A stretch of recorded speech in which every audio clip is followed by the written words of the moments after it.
with a slightly changed committee, as there have been a couple of moves at the annual council.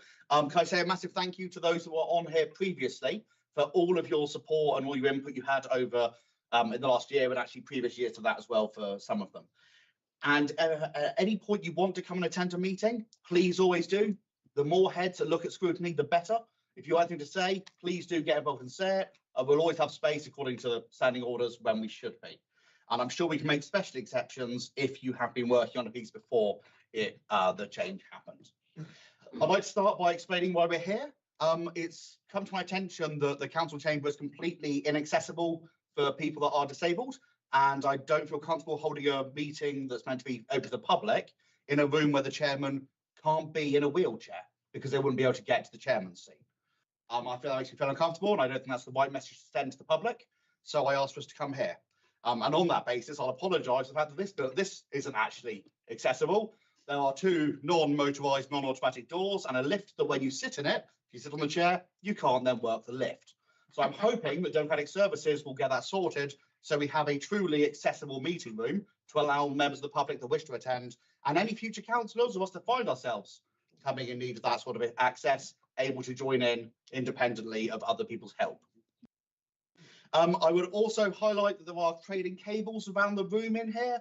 Please be mindful of them. They are obviously a health and safety risk. Do not trip over them. You have all been properly warned. We will now move to item 1 on the agenda, apologies. We have a number of apologies that have come in, some beforehand and some today. We have Councillor Sarah Williams, Councillor David Took, Councillor Craig Monks, Councillor Rory Major and Councillor Louis O'Leary. Those are the apologies as I have them recorded. Happy with that, Anthony? Yep. Fantastic. Item 2, minutes. To confirm and sign the minutes of the meeting held on the 24th of April 2025. Does anyone have any comments on those minutes or anything they wish to bring up? Any actions being raised from them? Yep, please do. Come on in. I was present. You are. I've amended. Fantastic. So that's been amended to show that you were present at them. Yep, fantastic. Anybody else got any comments on that? We happy for me to just sign those as a record? Brilliant. No one's saying no, so that's excellent. We will move on. Item 3, declarations of. I was present as well. Someone else. Belinda was also present. Fantastic. Can I double check present in the room or online?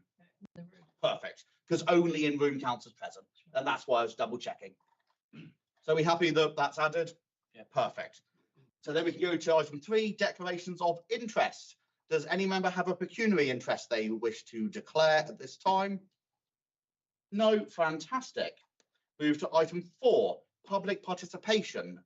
We haven't had any questions received. Hopefully, if anyone in the public's listening, if you do have any questions for us, please do send them in. Same for item 5, questions from councillors. No questions. Please do send in if you do have any.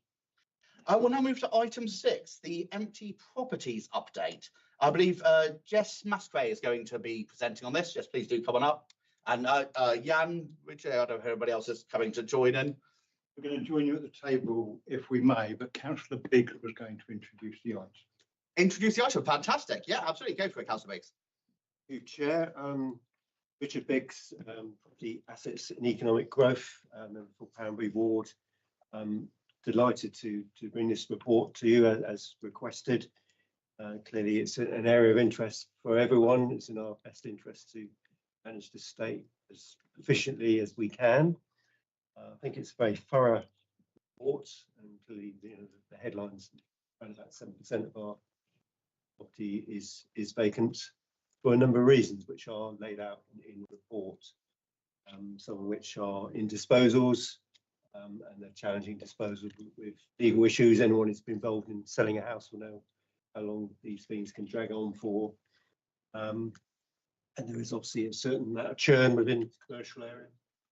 But it's fair to say it's higher than I'd want it to be. I hope we can get that to a sort of lower level. But it's not unreasonable for sort of property site, of that size to have that sort of level. But it's still higher than I'd like. We clearly laid out the position on disposals and that disposal pipeline that we're trying to achieve in a managed way rather than flood the market, as I've said on facilities, etc. The way that they are managed, as you're probably aware, is through the SAMP, the Strategic Asset Management Plan, which was moved a while ago. And that lays out the asset class reviews. I think some of the delays, as has been said in there, there is a capacity issue still within the assets team, which I'm sure Mr. Maskery will tell you about if you want to explore more on that. But before I do, to open up to questions or challenges, I do have one issue which I think is something that you might want to hear and might have a view on, really, and that is we have a number of properties which are held by the directorate. Uses they're empty, and they've been empty too long. And I would like to see a policy change, float that idea that review, put in place a system where a directorate cannot hold them for perhaps more than 2 years, particularly if there is a potential for housing.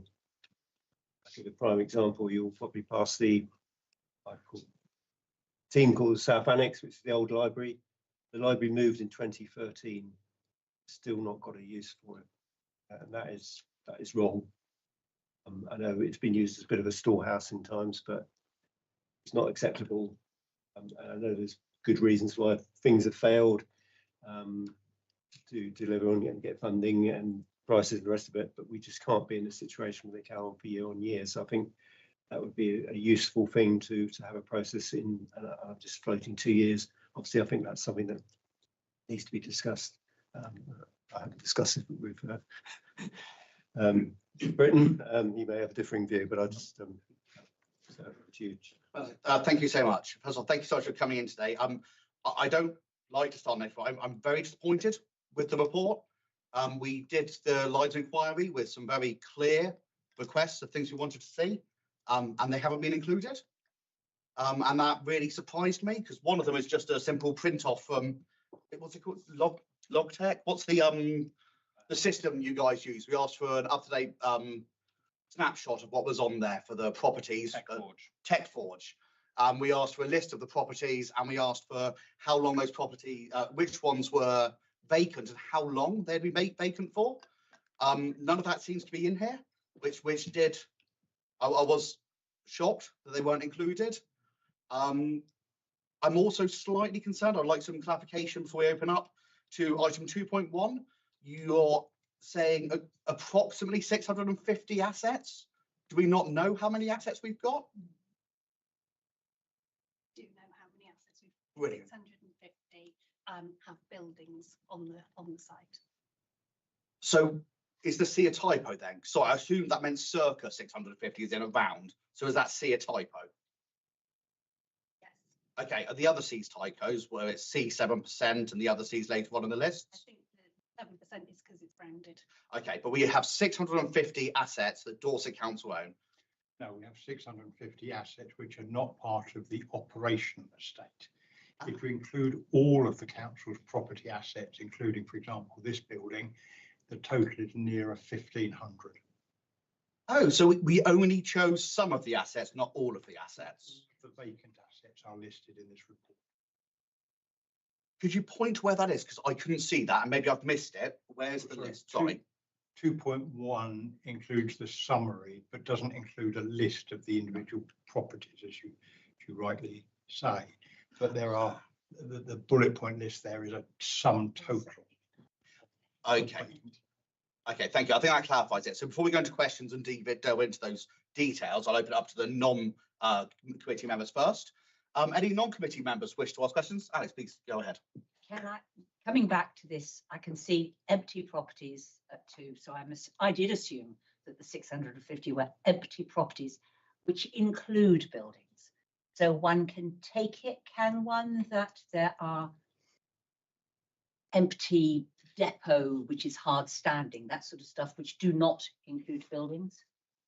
Are they extra? Are they counted in this or whatever? I mean, there are various sort of what used to be where the chalk was dumped and things like that in odd corners.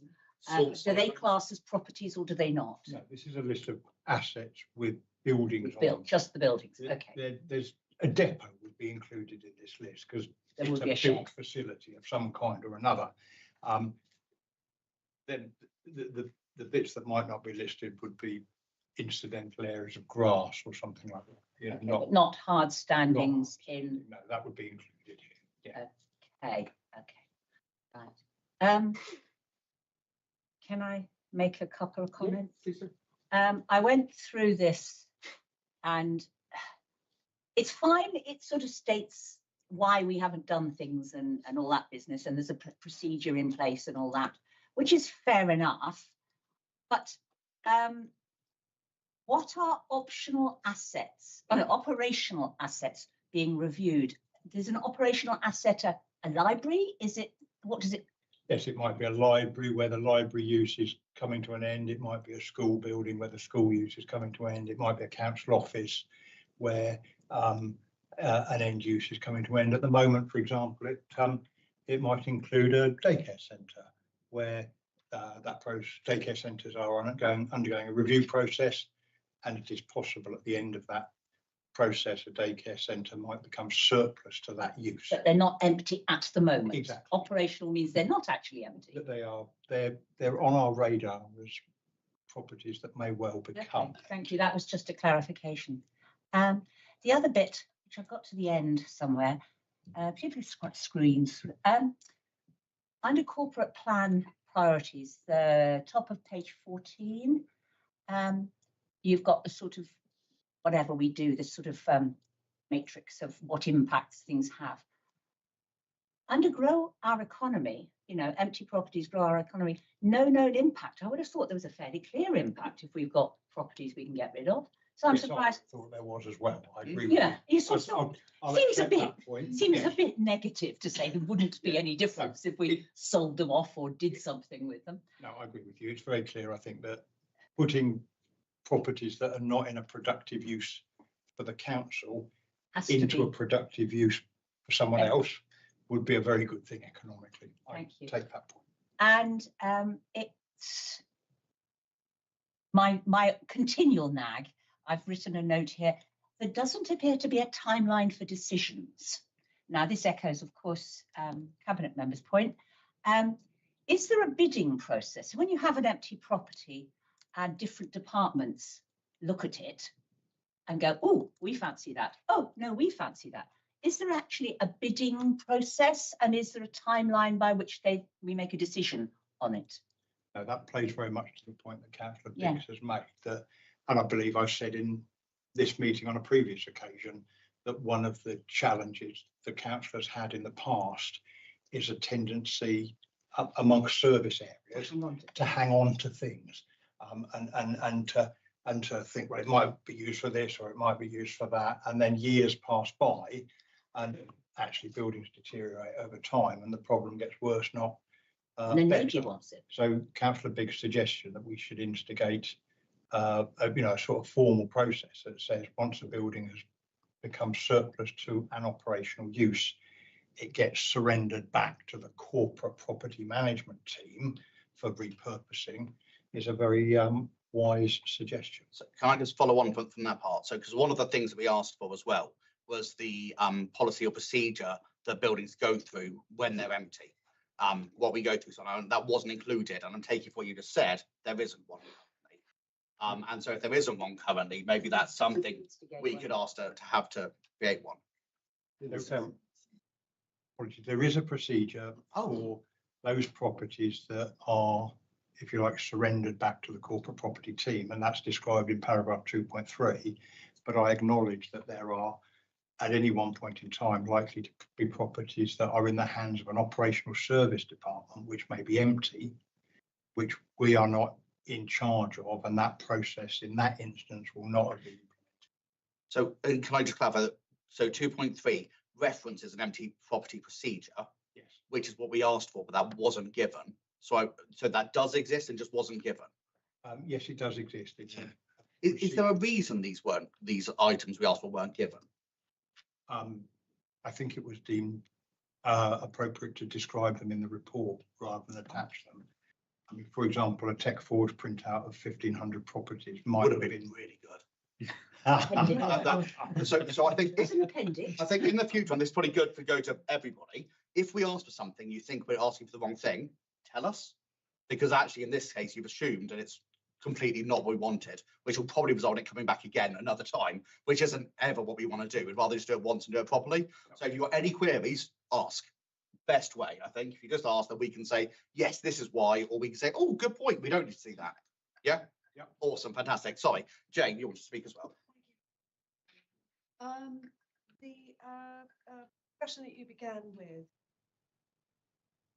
are you suggesting, or do we have in place a landlord that the law that you seek to move, whereby Yeah. all properties are held under, As I or understand, none of them are held in a particular directorate?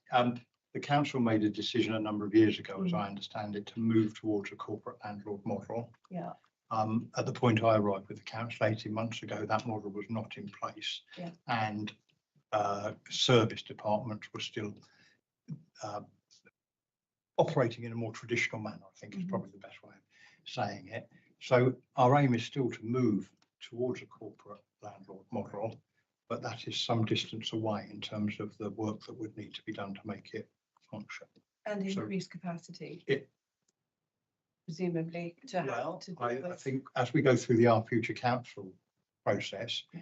we might discover that those service departments have some of that capacity. Right. And it may not necessarily be new employees, it might be more about aligning employees in one department, one service work area, rather than having them dispersed across different parts of the council. Okay, so there is a move towards a formal landlord model that functions in the way in which it's set out to, and other. I think it would be fair to Councils. say that that's an ambition rather than Yes. a process. Okay, thank you for that. Just another couple of questions, if I may, on 2.1, when you talk about your circa 650. Oh no, it seems a typo, apparently.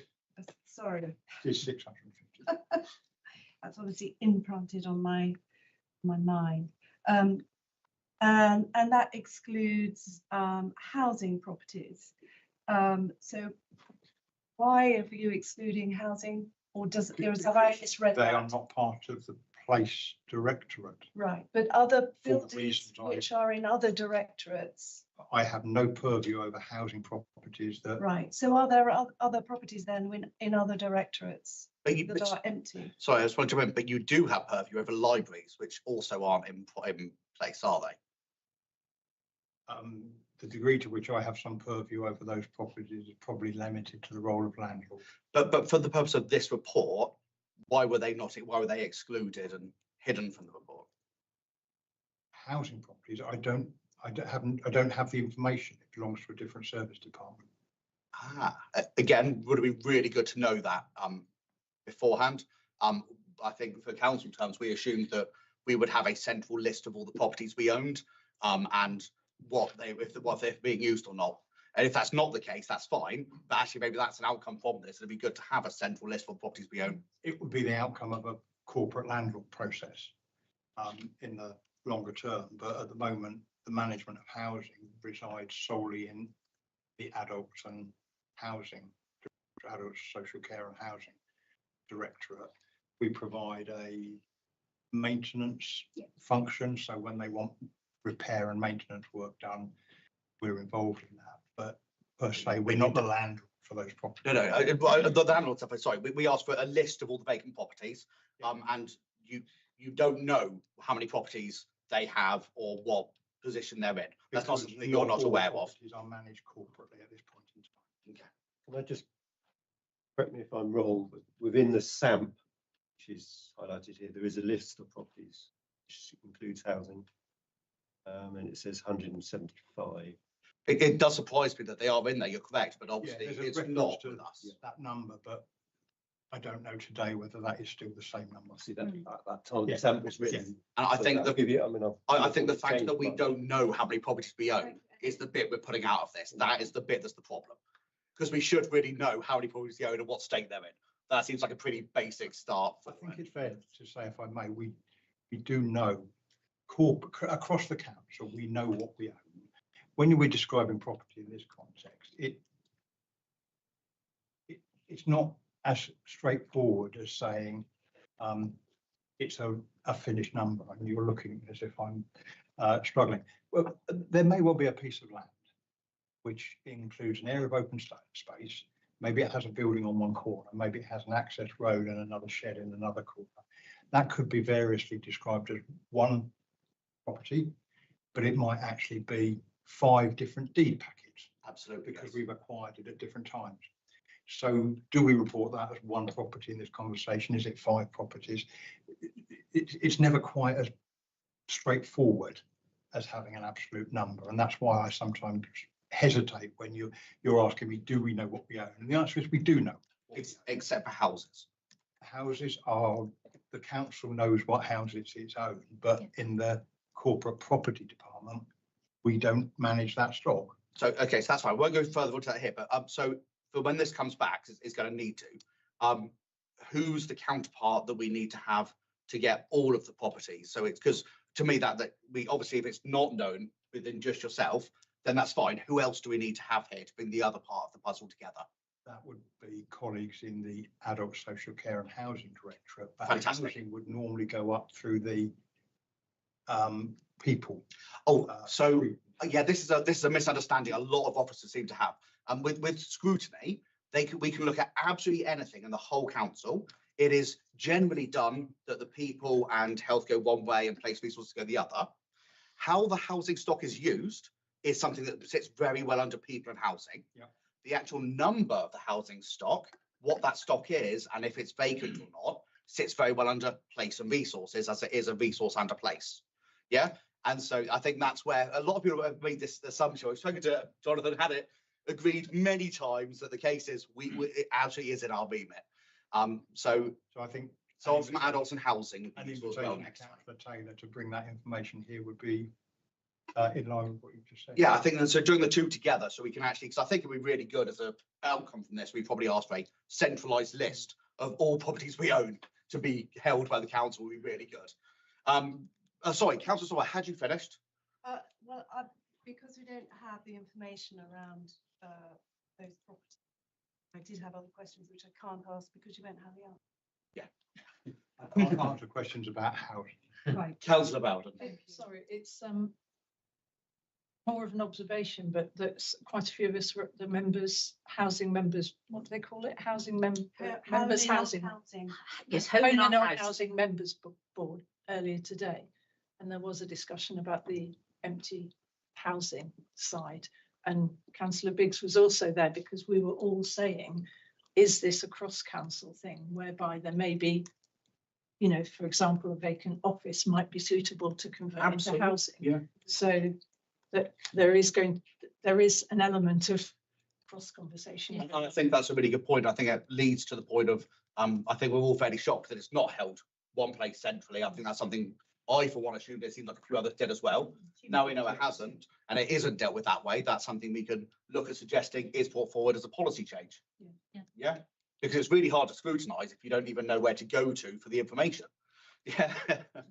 It also makes it very difficult in terms of the bidding side of it. You know, who wants to use this building and what for? You know, that you can assess it and decide what it is from your point of view, but you almost need to have it sort of like putting something out to let. You know, somebody put in a bid, give us a timescale.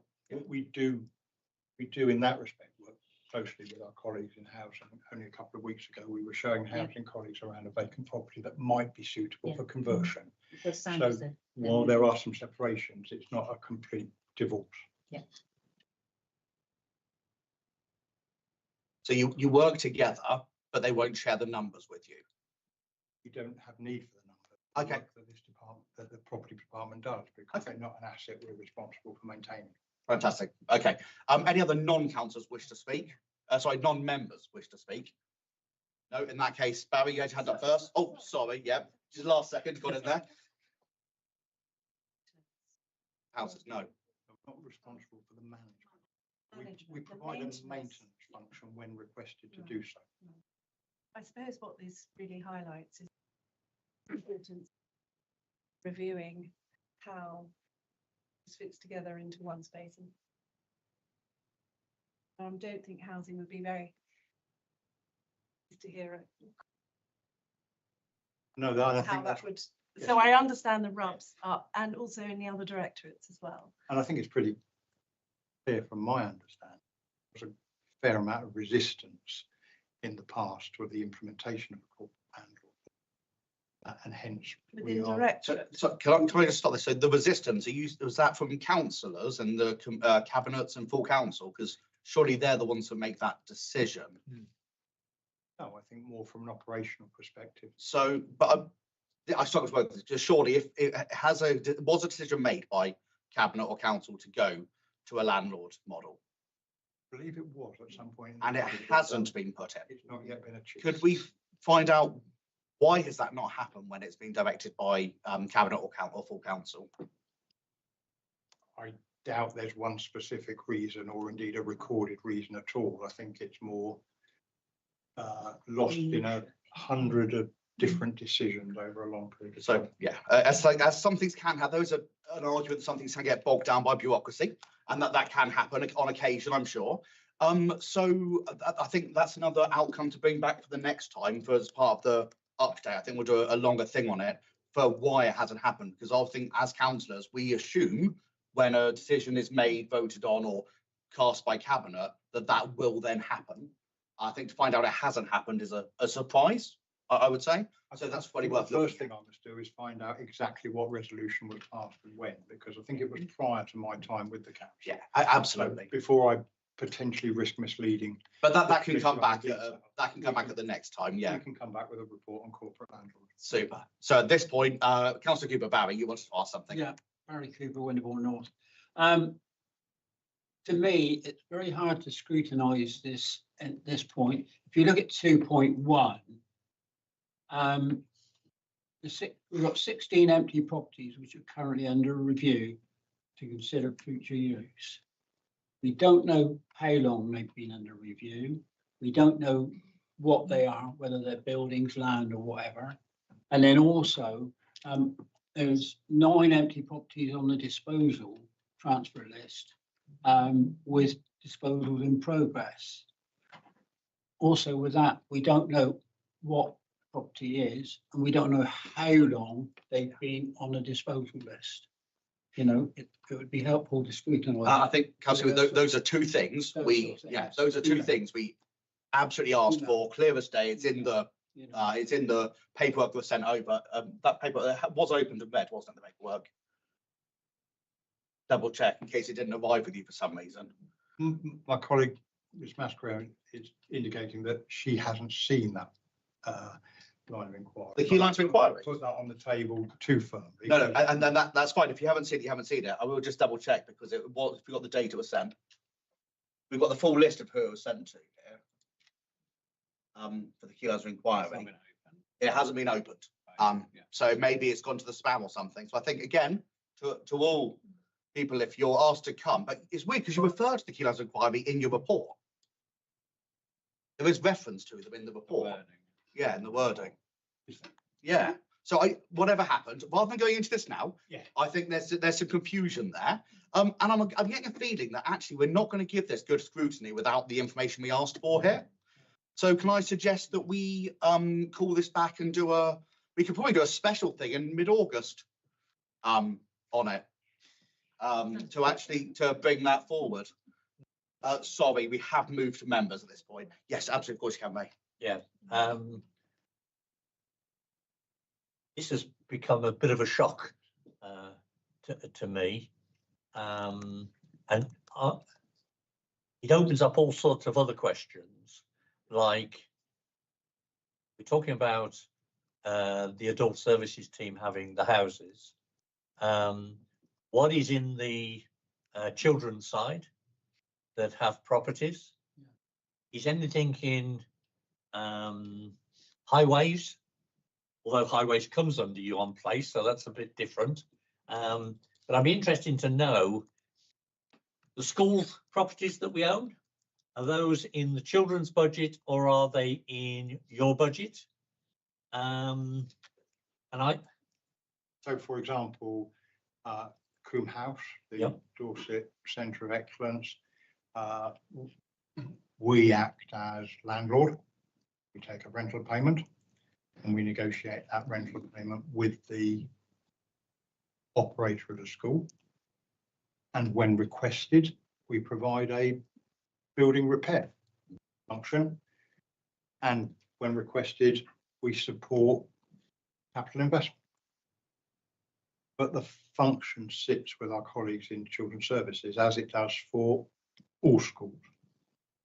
So, and indeed for highways, the highways asset is managed by the highways section. But as you say, I have a greater view of that because I'm responsible for that area. So what Dorset Council is continuing to operate is best described, in my view, as a fairly traditional service-led approach for the management of operational assets.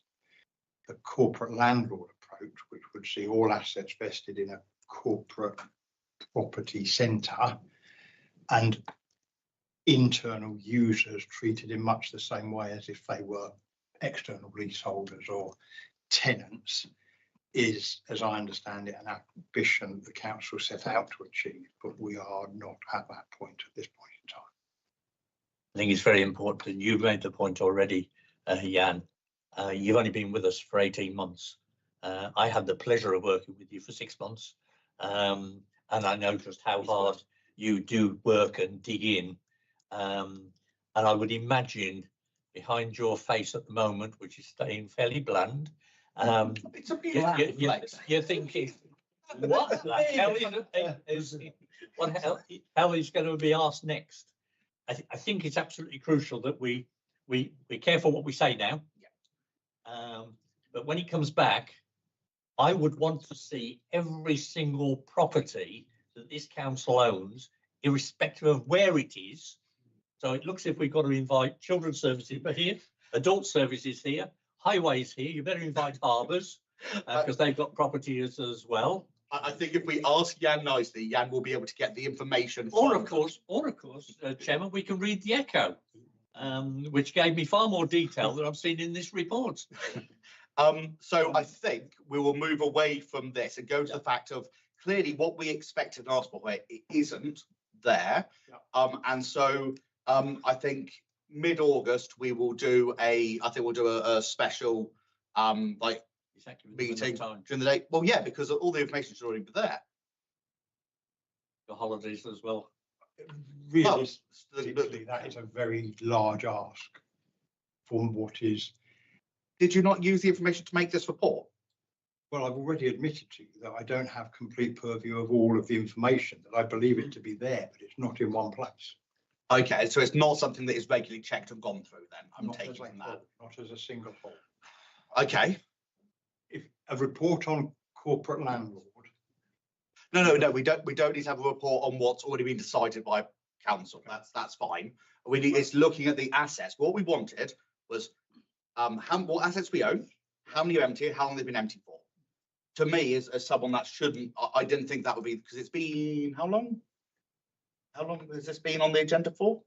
2 months? Yeah, 29. Yeah.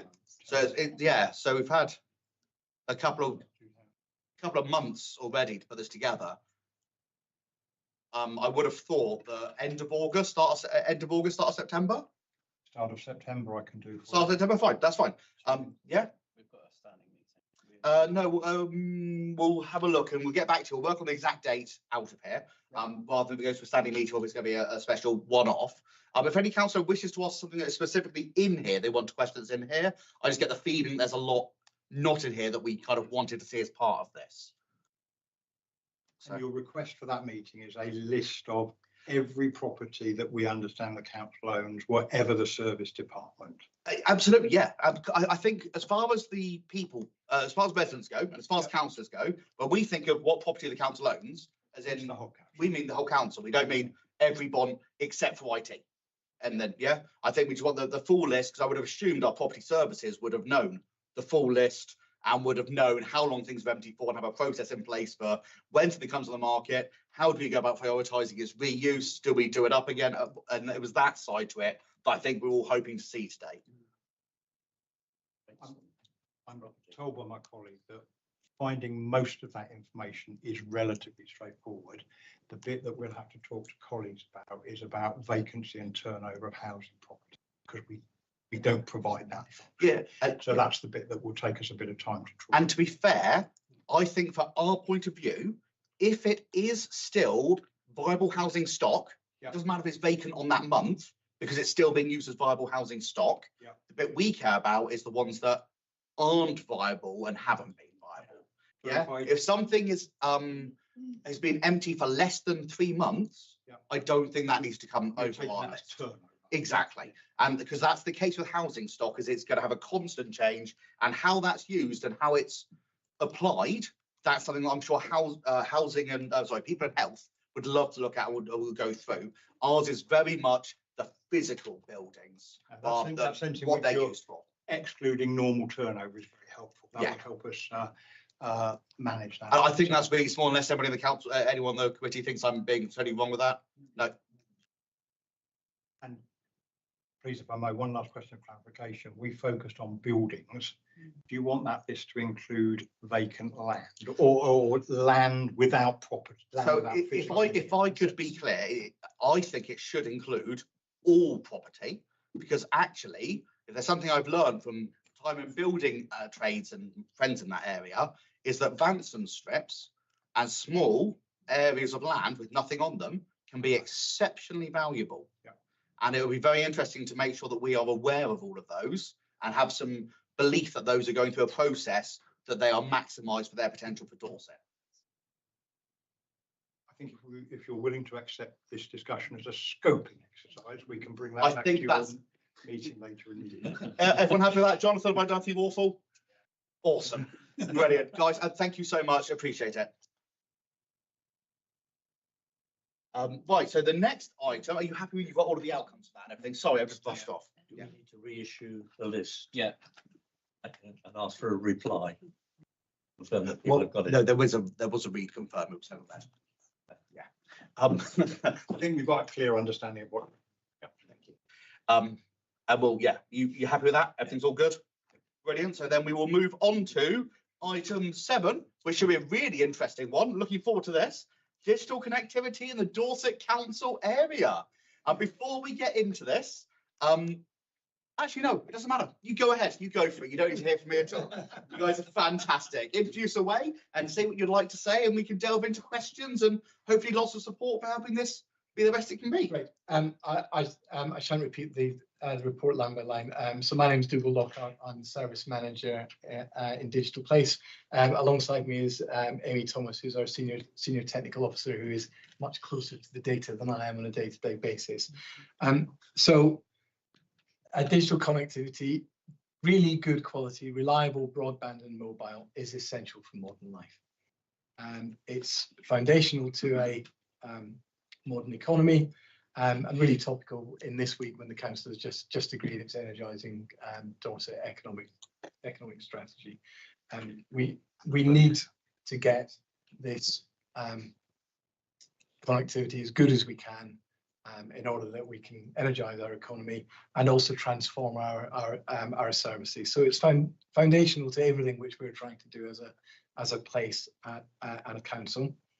And we do not have control over everything, and hopefully I've managed to draw out in the report the importance of collaboration and encouragement of inward investment into the area, and that whole kind of leadership piece and leading the place. So as I say, I shan't go through the document in any detail. The national policy, but really interested to see what the committee have to say. National policy around all of this is to get the numbers up. So what we tend to see from central government, who particularly in relation to the broadband programme, is a real focus on the totalizer, the Blue Peter totalizer, if you like. As long as the numbers going up, everything's going in the right direction, everything's fine. And you know, the reality of us as a council is it's about the impact on communities. So I've included in the report an appendix, which is a case study of the reality of it in what is quite a large settlement in Dorset terms. At its simplest, we are not where we would like to be. progress is being made. Levels of investment are not where we would like to be. So, happy to explain the reasons why that's the case and to take on board any recommendations as to how we can do better. Thank you very much. Really appreciate that. I will open up to committee members first. Belinda, come on in. You got your hand up straight away.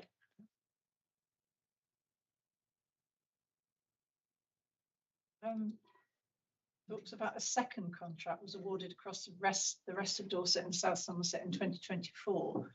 Those contracts have been awarded to Wessex Internet. Yeah. I've never heard of them. We've had no motion Exactly you, I say. round our way, and I am asked by my residents in Charmouth. We keep hearing about the digital rollout. Yeah. Why are we not getting anything? And I must admit, I've got Jurassic Fibre, or whatever it's called now, Parrot or something, Cuckoo. And in all cases, other companies are available.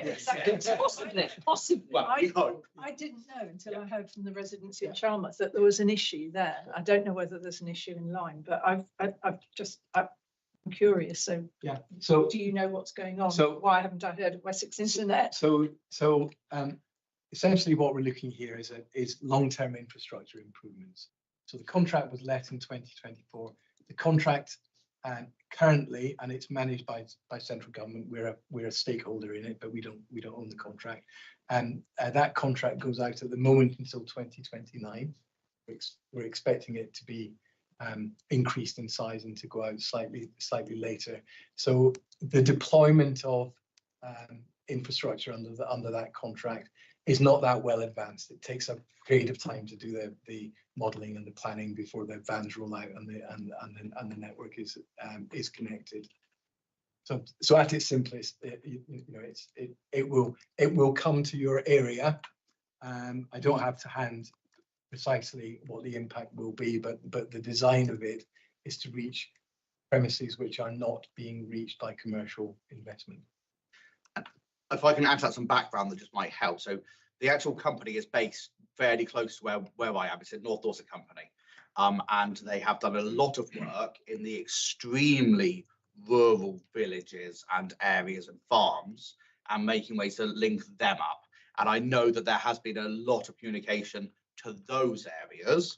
I'm not sure I've seen as much in larger settlements and more urban areas. So that could be part of it. But I think it's moving across.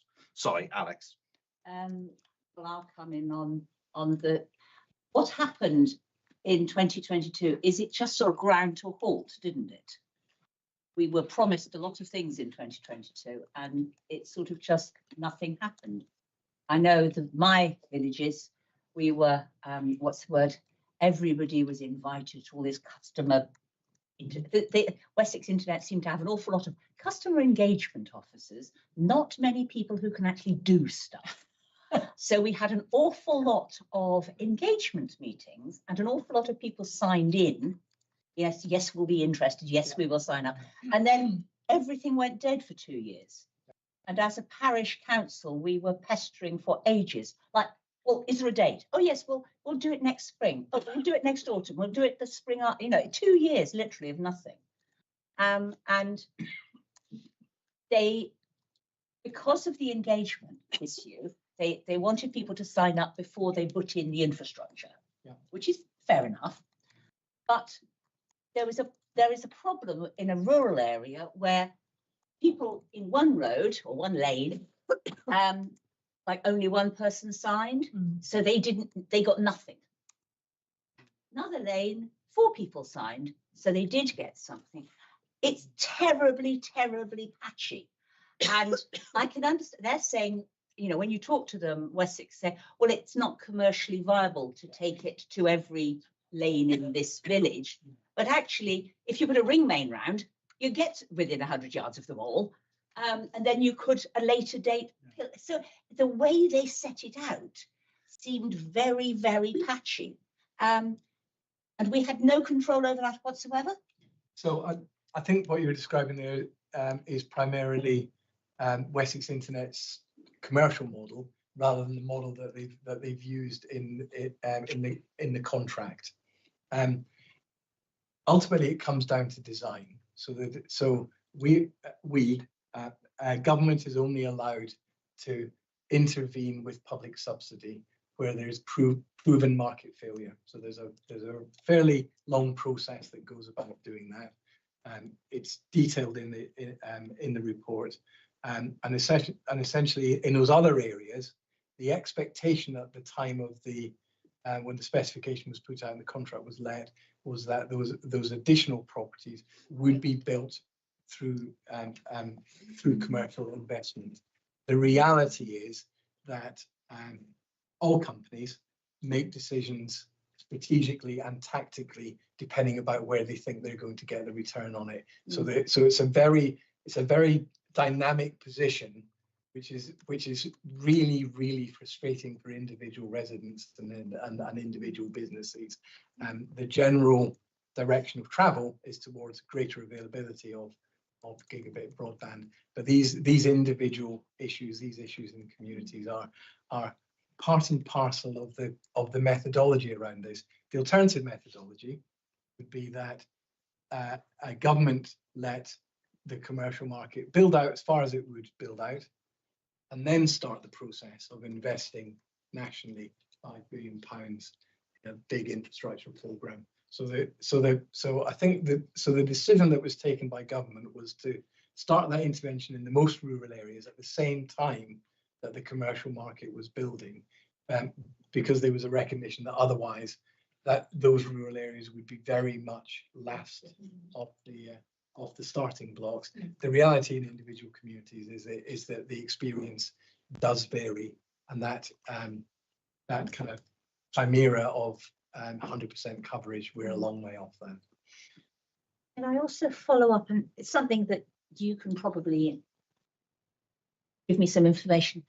So I'm just thinking about my ward where Wessex Internet did a lot of outreach and was going to be the future, truly sneaked in right behind and went and joined up several housing estates without telling anybody. They just sort of did it and got people signed in, and you're going, hang on a minute.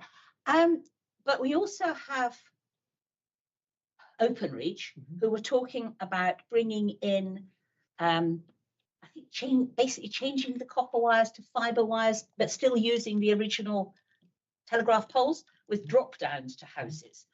And we had a lot of talk about that, and they have been out doing lots of exciting things, but we haven't heard what the results are.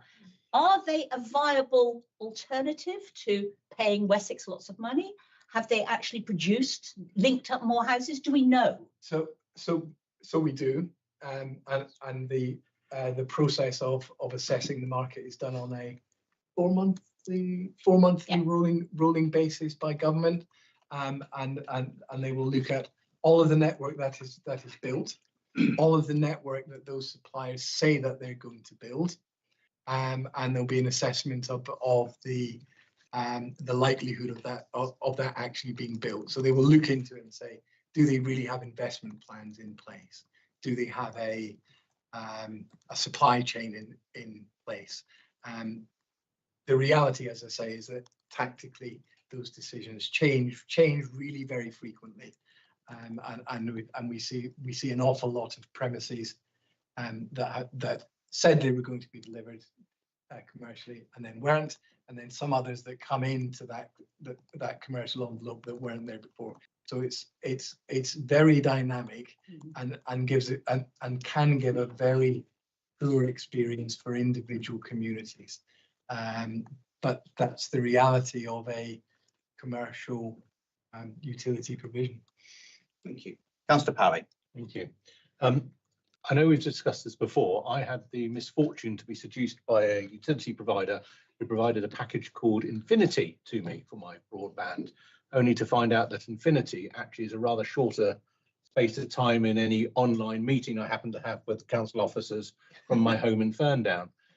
Usually lasts about 20 minutes before it drops out. This is a source of frustration. Similarly, and I'm referring to things like 7.1 in your report here, similarly, we know even inside this building, your mobile phone signal is very random. Some days it's reasonably good.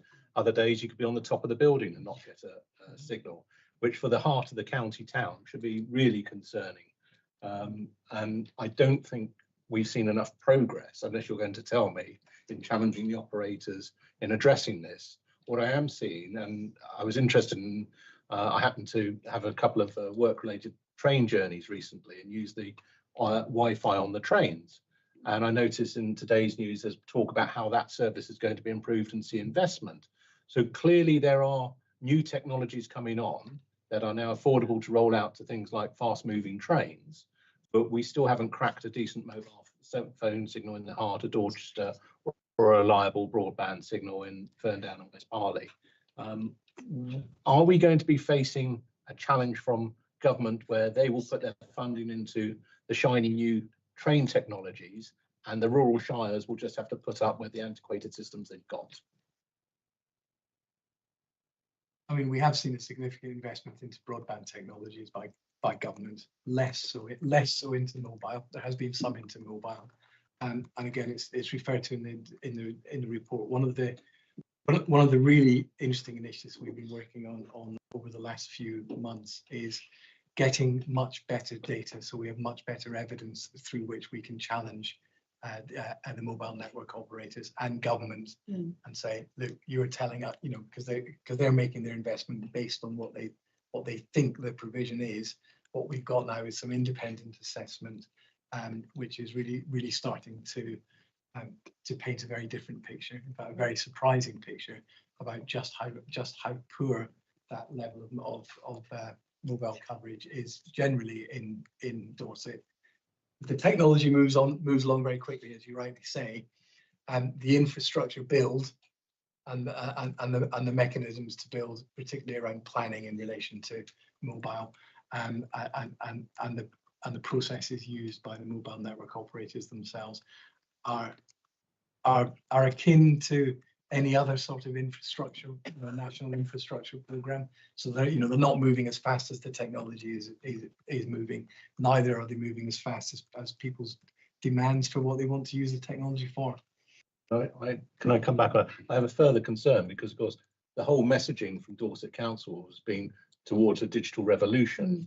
And we expect our key officers, our highway officers and everything else working out in the field to use mobile connectivity to fill out reports and generate work cards and everything else.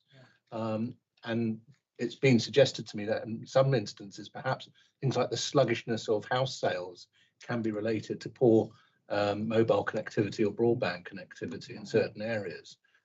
So that is going to have an economic consequence to Dorset.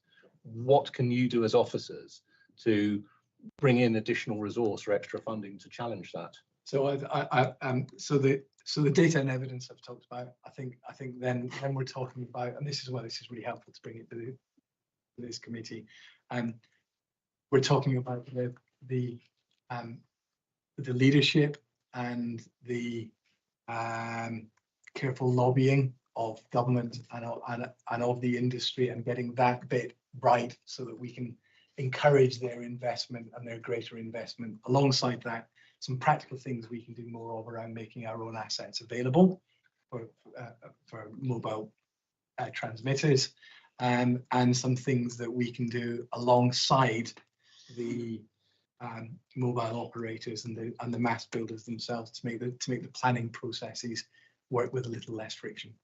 Thank you. Thank you. I've got Councillor Somper next. Did you want to? Oh, I had Jane, Yes, then I had I- Rich. Oh, you want Rich to go first? Yeah, Yeah. Biggsy, come on in. Okay. Sorry, I did speak to Jonathan just to be clear on this. So Wessex Internet is a very successful business in my ward. Done fantastic pieces of work across the north to connect patches up of nothingness, basically. So I feel like I just want to put that out there. It has done fantastic things, and it was initial project. It was a pilot project that was done. It's won the National Rural Enterprise Countryside Alliance Awards in 2024. It's won the UK Fibre Provider of the Year and Best Rural Provider 2023, Best Rural Hard to Reach Project, including Gold Awards in 2021 and further additional recognition. So Other providers are available, and it's not just an advert, there are other options. But also it is a local domestic business, and with our economic There is a regeneration. question coming, isn't there? Sounds like an advert. No. No, in that case, Councillor Sommer, I love and respect you, but I'm going to move on. I just think because obviously, with economic regeneration in mind, as well as feeding into all our, we need to support and encourage other companies as well as the one I've mentioned, to ensure that we do reach these white, I think, are they called white spots or black spots? I think it's both. There's white and black spots. but White yes. and hot spots, yeah. And I think what you, And- yeah, yeah. go for it. And what support, further support, does the council have to give to these organisations? I know they get grant fundings, but to encourage and the fact that it's not heard of in other places, and how we help them reach out further so that they can carry out their good works across the county. I hope that's a question, Sharon. Before I move on to Councillor Biggs, I think who would like to come in on this, I just want to point out, I think something we need to be very careful here is there are a lot of different companies, and I've yet to ever find a company that's the best in the world at everything. And the companies that are best at doing really rural middle of nowhere, and companies that are good at doing high-rise flats may be very different. And it's up to residents and everyone to choose the company that's right for where they are and fits with them. However, supporting locally is always good. Councillor Biggs. Quite a good segue into what I was going to say, actually. Is this your phone thing? Which is on mobiles, yeah. I mean, on the street wave, which is mentioned in there, you can clearly see that some of the data that you may receive when you went into the phone shop and asked them what your typical reception for O2 or Vodafone or the other two may differ, because it's the Ofcom data. This is real life data that's recorded in refuse vehicles. I think what's really key is sharing of masts, and that is happening to some extent. That's real, the reason you may not be getting good reception, because this is Vodafone. You've got O2, then the nearest mast is up the road. Yeah. So great in Poundby, but not so good down here. And the other issue is on a lot of people are using their phones, obviously, for data. Data and phone it's two different things. So you may have 4 bars, it looks great, but because there's no Spotify, it's holiday season, or this building is packed for some reason. But, hashtag work from home. You won't be able to get data. And the same thing, those charging points out the back rely on a mobile signal. If they can't see the signals, Friday night, I couldn't get a charger to work. There was one of them working. I had to ring them up in the end. Really? So 18, only one of them was working, and they have to, because it's of 18 Friday, charging they points, they one can't worked. reset them to the next. Wow. Day, so that's the issue. So I'm going to move towards committee members now, if that's okay. You have spoken already. Is it? I want to make sure the committee members get a chance to have some of the questions before they all go. If we've missed it and you are dying to, then I'm sure we can find a way to sneak you back in. Could you briefly, it's something I didn't quite understand, and I would love you just to explain a little bit more, is the fact that there is the data that shows the amount of mobile phone signal and connectivity, and then there's the actual data, which is vastly different. And how can both sets of data be accurate when they are vastly different? And that I'd love to understand around that level. So let me try and have a quick go at it. The data, Ofcom places coverage requirements on mobile operators, and they set how those will be measured at the point at which those licenses are given. I was going to say are bought by mobile operators. They're expensive, some very expensive. And essentially what it does is it measures the signal from the transmitter, and runs a number of algorithms that predicts what that signal is going to be like by the time that it hits your or my mobile phone.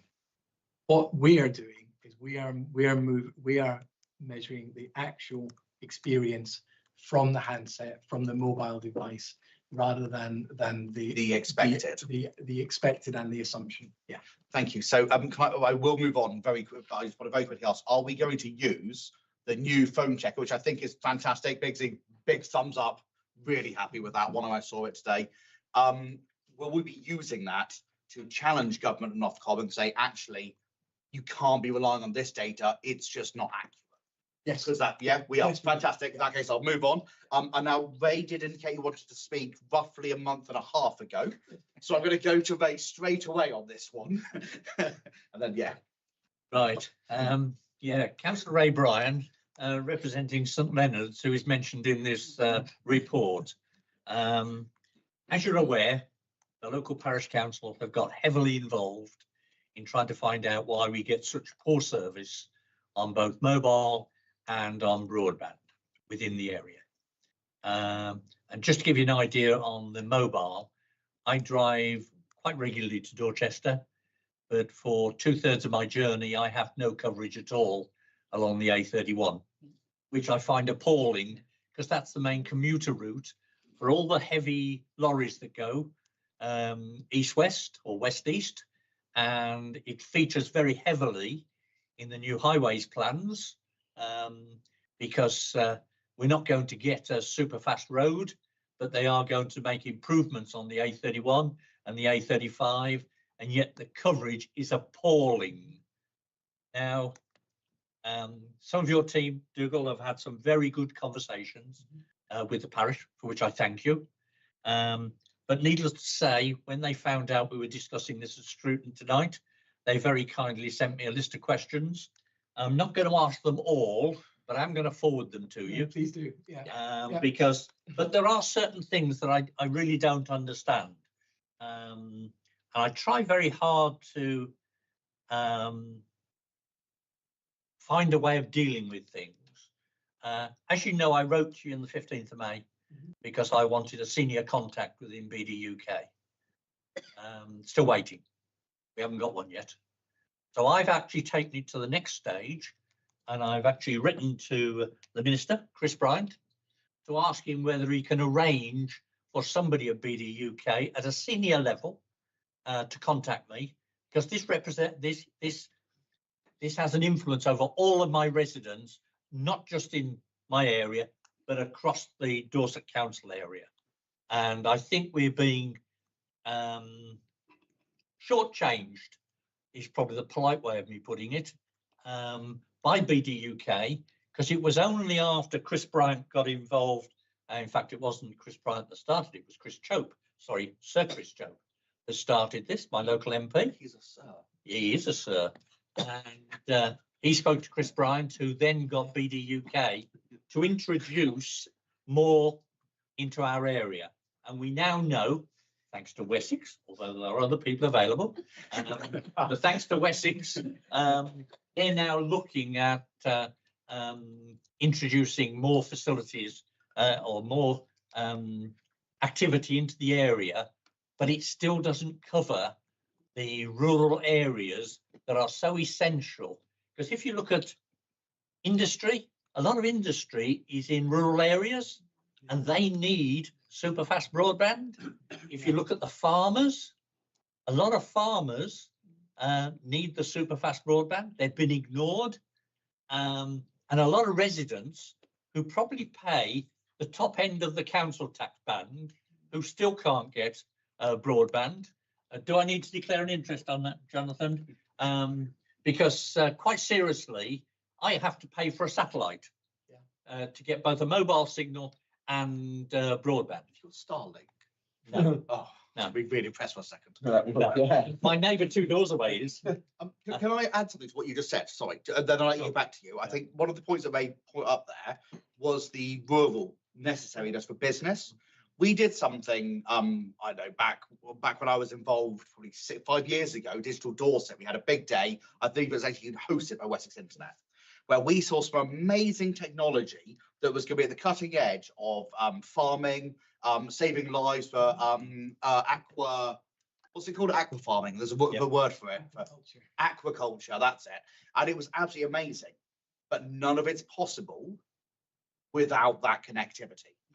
And it seems really difficult for us, on one hand, to be saying, look, all this amazing stuff we could do, and on the other say, but actually, you can't do it here. And I'm sorry, I wanted to add to what you were saying. We'll go back to you now. No, sorry. No, I think it's very important and I'm sure you're not too happy about me wanting to talk to BD UK Direct, but I'm going to. No, Excuse me, can I finish? Yeah. I think it's very important that where members have the opportunity, they use their own muscle to help Richard and the team to improve what's going on in Dorset. Because I look at your chart and it shows we get less money than most. Yeah. There's less investment in Dorset. Yeah. Hang on, that sounds familiar. On virtually everything we do. But at the moment, we do have the ear of the minister, and the minister is willing to work with us to try and improve what we've got. Now, I don't want to go out on a lonesome project. I do think, and I'm going to ask Richard whether he and I can have a discussion outside of this meeting at some stage, because I think it's important that we get this coordinated going forward, because I'm not just fighting for St Leonard's, I am fighting for the rest of Dorset, because without the proper broadband and the proper mobile links, we are going to struggle to encourage big companies to come into the area, and that has to be our main objective, because with that comes jobs, with that comes the economy. I'd like to just pick up on a few points that John Parker has sent me. Other residents are available. Sorry. Yeah, he heads up a big team now. I'm going to go to question 7 on the case study for St Leonard's. You've set out the problems, but there's no action plan or solutions set out. Surely, if you're going to do something, then you need, we as residents and certainly councillors need to know what the plan is to actually achieve what you're saying we need to achieve. So I'd like to, as I say, have a discussion on that probably outside of this meeting. And I'm also going to ask, what steps is Dorset Council taking to influence BD UK? Because they seem to be a bit of a law unto themselves, for want of a better term. And I do think we need to start stamping our feet and saying, you have the wherewithal to make this happen. So you're going to have to do something in the Dorset area to improve what we've got. And again, I think the fact that I've now been offered a conversation with the minister to discuss this, but I don't want to go into it without having the right information. So again, you did offer that we'd have a conversation. I'm publicly taking up that offer because I think it's important that the message goes through correctly. Going on to mobile. Let's come back on that. So, yeah, sure. So I think councillors can get to places that officers can't reach. I think this is a really good example of where that can be the case. That can be the case. What we can help you with is the evidence, the data, our own personal experiences. So I would welcome us working on that together. And I think from my perspective, it is extra powerful if we look at it from, I mean, we happen to be talking about St Leonard's and St Ives. From a community perspective, it almost doesn't matter. Yeah, we have a case study in front of us. Let's use this one because it's the one here. But yeah.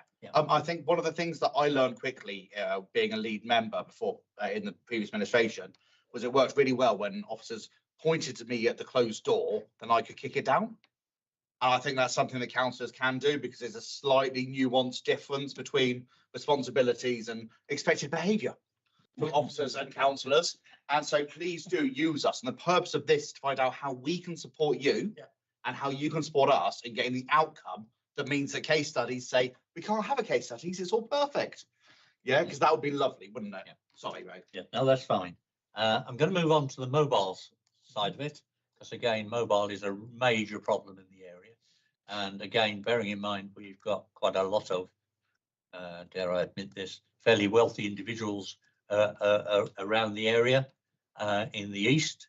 And they're a bit disappointed with the way we're dealing with things. And again, we've got a situation where we've been talking to Atlas, the mast people. They would like to put up extra masts, but there seems to be a planning problem. And when I dug into that, there isn't a planning problem. It's just they don't talk to each other.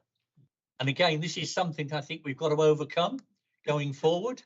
And as you can tell, we've dug in quite deep as a parish side of it. And we're now willing to be used as the campaign going forward, because if they sort it out in my own ward, then they can do it in other wards as well. And I think it's very important that we do this now, because the world is changing so quickly. You know, if you just take the economic development side, as I've said earlier on, people will not move here if they can't get good connectivity, and that will be the major stumbling block going forward. Now, activity and what? Connectivity and coffee. Oh, the two right. things tech companies need. We won't go into the coffee side. I know you're preferring. And there's other people available. As I say, I'm not going to go through all of this, but I would like to sit down with you at the earliest convenience. I will circulate these questions to members. Please do, because I think that's important, because it shows the amount of work the parish have done to try and get this on the table. But I'll give you one really peculiar thing. Under my old highways banner, I okayed that a certain bridge across the A33A needed reworking, and we had to close the bridge for several months while we rebuilt it, because the pads had gone, the movement pads. But when they opened up the bridge, we suddenly found out we got some lovely super fast cable coming across the bridge, which is 200 yards away from me and 200 yards away from a lot of houses. And it would appear that nobody knew it was there. And it was only the highways team when they found it.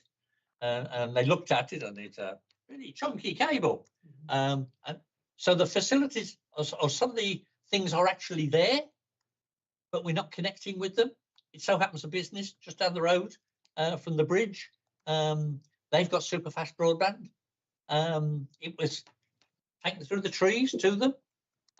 So providers can provide it. I just think they need a bit of a push. And as Nock has already said, you have to act in a different manner to members. I've never been known for being gentle. Subtle, yes. It was never in my name. That was Gary Subtle. That's his name. He's more subtle than me. But I think it's important going forward that we get a real grip of this. And I'd like to set some targets, because the last question on here, and then I will stop, is what level of investment has been allocated to the east of Dorset in comparison to the other areas of Dorset? You can come back to me on that information.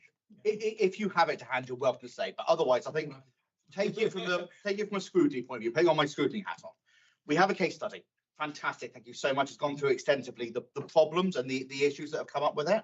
And I think actually, if it is possible to not fix, but to actually overcome these issues, from that we can create a bit of a almost set of action points to give to communities and give to providers to say, actually, Dorset's a pain in the backside. We've got these massive urban areas and then sprawling rural areas. This is how it's been got over in the past.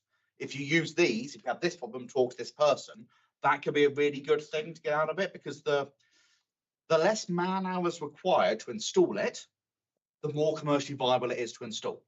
And in reality, if we don't want to have to wait for 10 years for government investment, because we want to have we want to have it installed now. So I think from the case study, it'd be good to follow that through and get those action points at the end. But I think most of that is a specific ward issue we try to stay off at scrutiny, but this was a case study, so you got away with it. So other members of the committee. Alex, go for it. Yeah, thank you, Chair. Just a quick one. I noticed in the report it talked about the investment level of Dorset Council into what we've been doing. I'm interested to know what's that in comparison to other councils? Do we have any of that information, anecdotally or not? I'm just interested on that chart on, forgive me, Chair.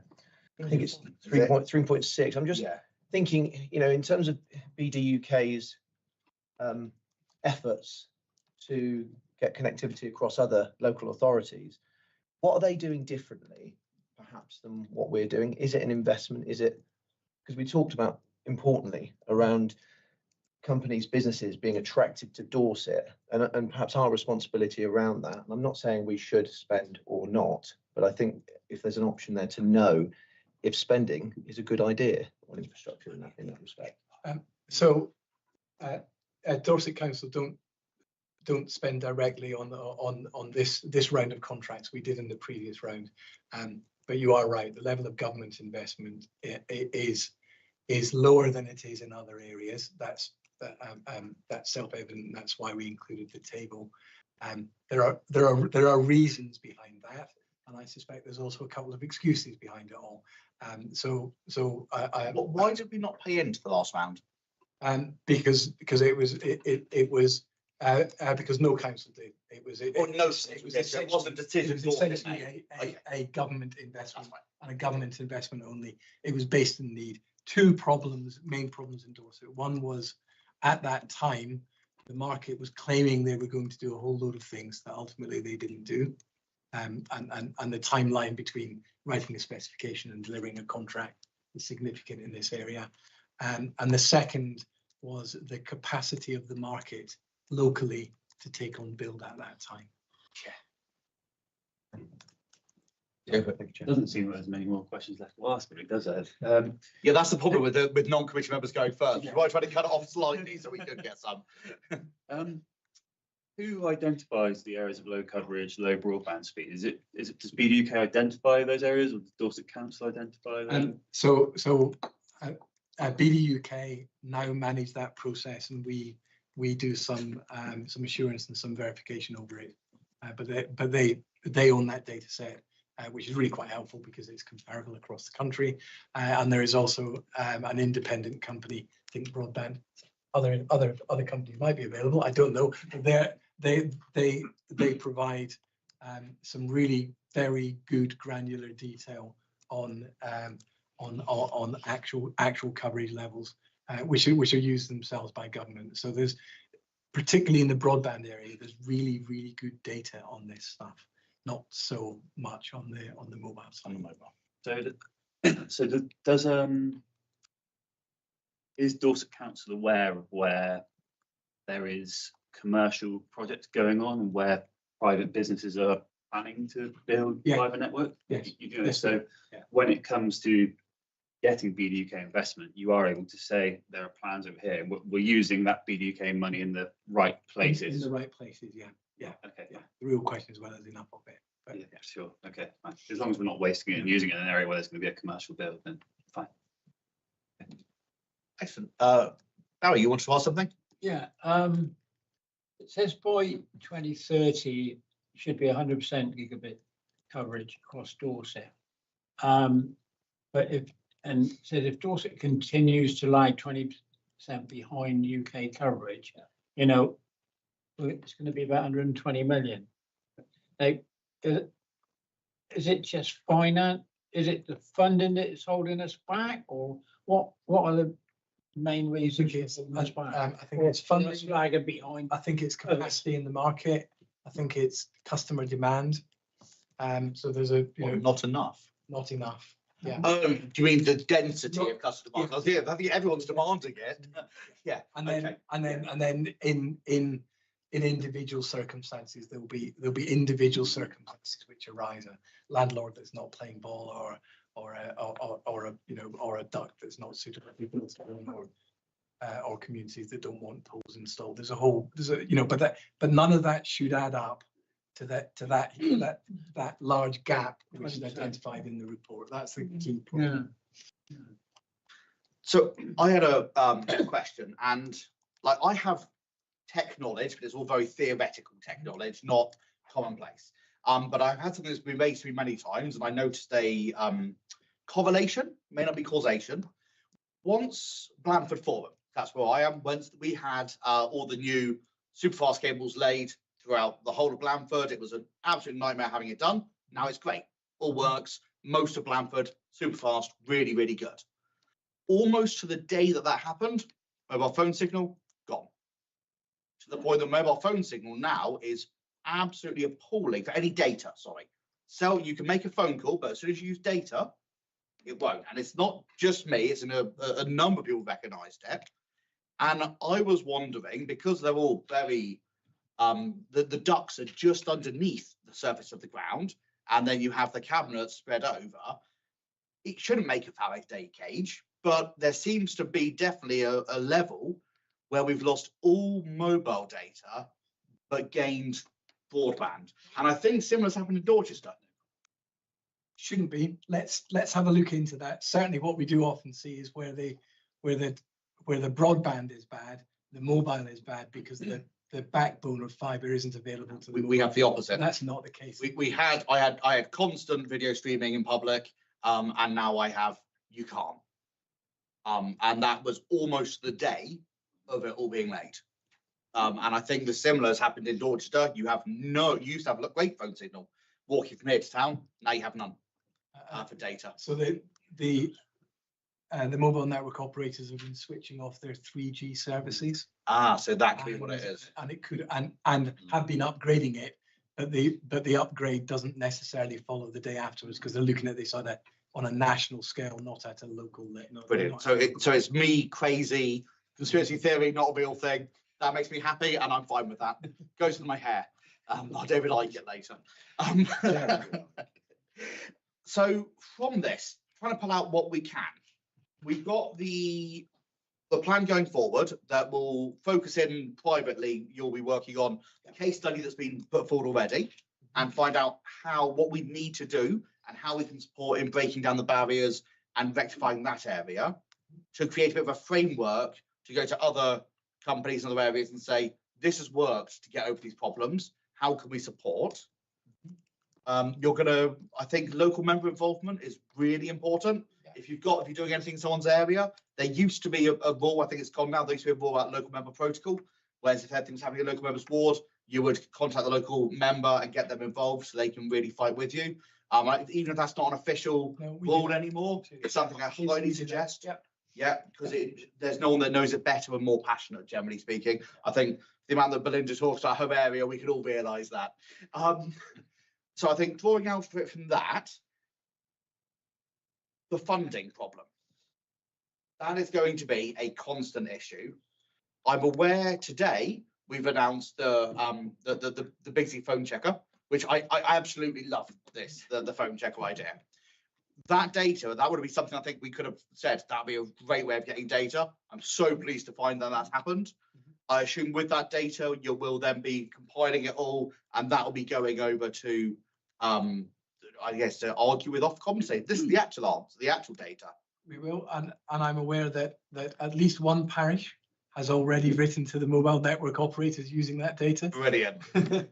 As this data comes through, it might be really interesting, not a report on it, but it might be really interesting to have a 6-monthly update of what the signals are like on the top networks over Dorset and Patronus. If that's something the state is collecting, that we're now collecting ourselves, would that be too onerous to do as a bit of an update, just so we can see that it's going in the right direction? And if it's slowing and not in the right direction, then we can see if we can help somehow.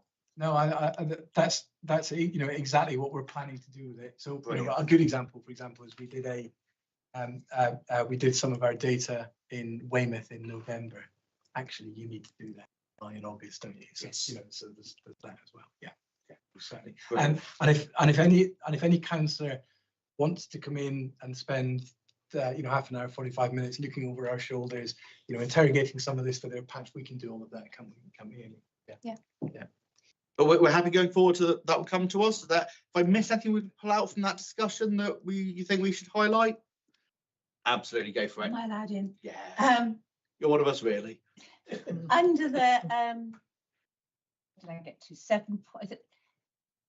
Sort of action plan side of it, making assets available. How far have we got with putting, this is with mobile phone signals, to put site transmitters on small cell deployments on our street lights, CCTV columns, roofs, things like that? We are pretty close. Okay. But like lots of things in life, once you start examining the detail to get it across Okay. the line, our street lights are in a PFI, so we need to alter contracts. Our legal team have been working all of that. We're making fantastic progress. Our street lights are the wrong side, aren't they? We don't own our. We street don't lights. own No, no. Yeah. We do own some of them. Few. There's one in Blandford Forum on the bridge. They're trying to give away currently. It's on the Possibly really owning what we are. But, you know, apart from the streetlights, we have other, I mean, you know, we've been talking about empty buildings. We have other buildings and such like, I'm thinking, you know, county farms, roofs, things like that, boosters, It's also all that it's stuff. working as a community Yeah. because the police or parish councils or someone own a huge number of CCTV places all over the place. They might not be us, but actually that's where we do partnership working. That's something Dorset Council's always tried to really hold high. So there could be opportunities with that. Maybe with the people that own the street lamps, you never know. Yeah, no, we are actively working through the issues on that as a live project. Have you talked to the Church of England? Other churches are available. Well, yes. Have you talked to the sort of churches who have spires? So let me be really honest with that. I have, but not for about 10 years. In Shaftesbury, we had exactly that conversation because it overlooks a vast area, Yeah. doesn't it? So They're pretty high buildings. You know, it's So not I like, they're think- not all C of E, but churches. And so for out the box community partnership thinking, talk to councillors. Yeah. Yeah. Sometimes we think different. Yeah. I think everyone's happy. I think we've done that well. Belligerent, I did say. And then I really want to draw this one to a close. Yeah, it's just a question on the map, figure 4, I think it's on page 23. Yeah. So what do the white areas, because you've got no networks with the orange. so Where they are. those will be areas where at the moment we have no data because our data primarily at this stage has been looking at roads, but we have also been getting our rights of way officers and our countryside people out and about filling in some of that as well. So as we go on, we'll They're get- near enough all large swathes No of bids. farmland. So I was And going actually get really good signal in quite a lot of those white areas. okay. Yeah. So because I was going to go on to ask to say whether coastal flooding is a potential risk that puts operators off in certain areas, because a lot of these are coastal ones. I don't know whether Don't that's a. Um, because of the ducting, the way it's put, they're not water adverse, if that makes sense. I know salt water's bad for everything, but they're not water adverse, yeah? All right. The way they're done currently, they're literally put through farmland, please. With fibre, water isn't an issue. It's just glass and light, so it doesn't corrode like copper would. masts tend to be in higher areas. Yeah. Excellent. So in that case, I'm going to draw this to a close. Oh, yeah, please do, come on in. Sorry, can I just confirmation on the street wave data report? Yes. Would you be happy if I split it maybe by MP constituency, just because it splits it into a smaller number? If it naturally splits that way, if it's easier to split it a particular way, first time, split it that way. And if we can draw out of it what we need to draw out of it, brilliant. If we can't, we'll come back to say, oh, actually, could we? And we'll have a conversation. But whatever's easiest for you, I don't want this to be an onerous task, because it's not something that's going to be like a main agenda item. It's something we just want to see regularly just to make sure that it's all going the right way and that we can go, look at that, they're doing brilliantly. That's fine. Is that okay? Yeah, I'll do a whole Dorset. I'll split it into the north, south, and if anyone wants one specific for a parish, we can pull out coverage. And of course, you know that I don't want to be teach everyone to suck eggs, but you know that MPs, some of them aren't just Dorset Council, some Yes, yeah, cover both. Brilliant. we only have the data for Dorset. So where we have skipped border interval, we don't get that anymore. No, it would still show into it. That our part of it would still show, wouldn't it, under the MP difference? Yeah, it wouldn't impact how the figures are Awesome. done, but yeah. Brilliant. Everyone happy? Thank you so much, guys. You're welcome to leave now. We'll move on to the very next part of the agenda. Thank you. And everyone on the committee, thank you so much. Live committee, everyone here today. Thank you so much for everything you've done so far. I think that was a good couple of bits of scrutiny with some decent outcomes, hopefully. We're going to move to item 8, the Scrutiny Committee work programme. So we have some work programme coming forward. I will say that I had a conversation with Sean Kramer, and you may be aware of, oh no, it's been announced publicly. Aidan's got a new job, which is fantastic. Good on him, really pleased for him. And so because of that, I agreed with Sean that actually it would be better if we put off the budget one from today to September, just to allow them some extra time to get through with that. I thought that was fair enough. And so we're going to have the budget and the procurement coming on the same day in September. So that could be a really quick, easy meeting or the longest meeting in the world. It's very hard to tell because we don't know what we don't know. And that was a problem with setting it. So I am not too inclined to put the property on that meeting. I think it might be better if we had maybe an afternoon. What time can committee members do best? We decided previously it was evening. I think it's still evening. I'll get Alex because I know, in fact, yeah, there's a few of us here that still work full-time jobs. So we'll be happy to do another evening if we can get a time. And are we happy that we can do an additional meeting? I don't want it to be too onerous on democratic services or building services. Yeah, is that okay? Can we work that out? Are we all happy for me to take that away, work out some dates and then come forward? Or we try to stick to a Thursday evening normally is what we try to do. Because that happens to work for most of the committee when it comes to parish meetings. I think in August. Probably September. September, yeah. Yeah. Okay, sorry, yeah. Awesome. So in that case, we will go to the forward items that we still need to plug in to go on to the work programme. Thank you so much, Anthony. Sorry, I get spoken out after a while. So our future council programme and transformation. I've heard rumour that this is going to overview, but I think that's wrong because obviously it has to be scrutinised by us. It's not going to go, it's coming to us again. Awesome, brilliant. So the our future council programme has got to be, you went to 6 months. It was for September. It was for September, but it's not on there. No. Okay. It's to be shaped, I think. To be shaped. So it's going to nation consultation. Okay, so I'm just thinking we had our future council had some very big savings attached to it. We need a 6-month update from it because in theory half the savings should have been made, or maybe a quarter of them if they're ones that get up quicker. So November, October. What have we got? We got September and November, is it? Because I think it's one of these things we want to make sure we've looked at that way before budget setting, because that could have massive application on budget setting. And we definitely don't want to be doing it on the same day as budget setting. So the 20th. 20th of November? Yeah. I think that's probably reasonable. Looking at the cabinet members that are here, is there any reason that will be totally awful and we definitely shouldn't ask for that at that date? I think we're giving them enough notice from here. No objections to my knowledge. Brilliant. If no one's shouting, please no, then that's probably a good idea.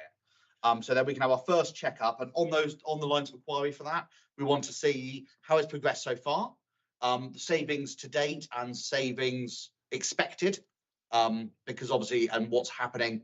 Hopefully there isn't a discrepancy between what we thought and what we have got. Hopefully it's the same. And we'll just check it up from there and make sure that the number of staff vacancies and everything stayed the same. We also have hedge to edge, or hedge to hedge, edge to edge, verge to hedge. It's changed names more times than I've had jobs. Do we know when that's coming? Not scheduled in. If I may, Chair, I had a meeting with John, thank you, John, and the team, and I don't think it will be ready to come in the short term because there's a number of issues that I have with the way it's gone. Okay. Because it's nothing like the original concept that I had for trying to improve the way we keep our verges and roads, etc. So you and John are working on that, speaking about Yeah. that currently. Yeah. Okay, I think, are we happy to leave it until you and John have got heads together? And I'm sure that Yeah. if John wants it to come here, he can say I've as got well. a feeling John is planning to bring a paper to cabinet, which Okay. Well, if he wants us to look at it first, I'm John- sure he'll let us know. John's He online. doesn't have to say now. John, think about it, send us an email. If you wanted to come, let us know. I will.